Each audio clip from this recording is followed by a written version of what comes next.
Right, good afternoon, everybody. Good afternoon, good evening, good morning, whatever it is, wherever you happen to be. My name is Paul. I'm the brains behind Knickknacks Old Peculiar, the world's most repetitive, boring blog. I'm also the man behind Knickknacks Daily Teaser, which is a quiz and it's fun and you will have a go and enjoy it. I also talk about movies I've seen, although I haven't seen one for a while. I should really sit down with something. I'm also someone who watches TV shows occasionally, and if I think you'd be interested in what I thought about them, I will tell you what I thought about them.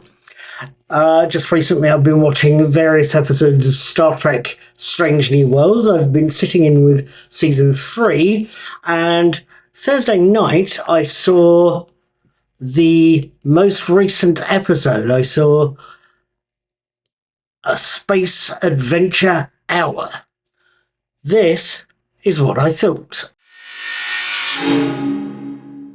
Episode 4, Space Adventure Hour, opens with a summary and then shifts to show us a fictional ship called the USS Adventure in an equally fictional TV show with a cast and fictional crew that seem both familiar and strange. Post-credits, the scene shifts again to show us Lieutenant Lan Noonien Singh, Christina Chong, dictating her personal log. The USS Enterprise has been chosen as the new home for an experimental piece of kit, a holodeck, and her job is to test the thing. Lan tells us that Captain Pike, Anson Mount, has ordered Ensign Scott, Martin Quinn, to monitor the thing as it's being tested by her, and that she is going to be the guinea pig in a very nice simple game of murder in the dark, one set in the Hollywood of 1969. What, as they always say in these situations, could possibly go wrong? Now, what on earth did I make of a Space Adventure Hour, and what indeed could possibly go wrong? The episode itself is fine. I don't think I actually have a problem with the quality of the episode itself. It's got something of an old school theme, murder in the dark, with a Star Trek The Next Generation twist. Yes, Lan gets to be a private detective in a 1960s Hollywood set, Dixon Hill style whodunit. A whodunit that is generated by, yes, you've guessed it, a malfunctioning holodeck. How many times have we seen that in The Next Generation? However many times it is, it's got to be said, this is a nicely done example. It's one that's picked up basic concepts from earlier episodes. A fictional detective from The Big Goodbye. Challenged the officer idea from Elementary Dear Data and made them into something watchable. Especially watchable given the fictional setting. It also manages to fit the idea of holodecks into Star Trek's continuity quite well. They are, so you know, they're virtual environments initially introduced into Star Trek The Next Generation. In other words, about a century after Star Trek The Original Series and Star Trek Strange New Worlds. So for me, it's nice to see it done, but it was also nice to see the scene at the end of the episode where Lan and Scotty tell Captain Pike that the technology is promising, but really shouldn't be used right now. It's too risky to be used right now. The story, from my point of view, was nicely told, well acted, well crafted, and the continuity, nicely done. The basic idea that it's a bit early for this bit of technology, nicely handled. Easily nicely done was seeing the main cast being other characters. Rebecca Romaine plays a cynical producer. Saleha Rose Gooding was a chassis, gossipy writer. Anson Mount was the very nervous showrunner, and a very nervous showrunner with bad hair, which is definitely out of character for Captain Pike. It's good because,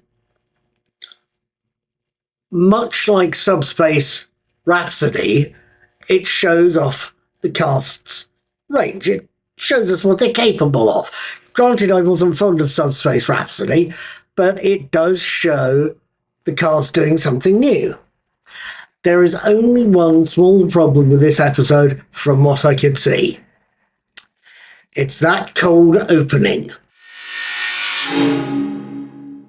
It's got to be said, I think, for me at any rate, the cold opening is something of an issue. A Space Adventure Hour opens with a brief recap of the series so far and then goes into the cold opening that shows us a clip of The Last Frontier, the fictional series at the heart of the holodeck mystery Lan has to solve. It's an affectionately done pastiche of the original series, complete with Paul Wesley's unmistakable take on William Shatner's equally unmistakable delivery. It's affectionately done, it's well done, it's well acted, and anything else that you could associate with this series. But I personally was decidedly uncomfortable watching it. Why? Was it too cheesy? I don't know, and I don't know if I could tell you for sure. All I could say is that for all the scene is an affectionate Mickey take, for all that the accompanying Lost Frontier opening speech is an affectionate Mickey take, it's exactly that. It's a Mickey take. It's a pastiche, a takeoff of the original series, and not one I necessarily felt comfortable watching. The gag reel at the end of the episode, by contrast, was a good deal of fun. And it wasn't as much of an issue for me because, of course, the worst from where I was sitting had already happened. But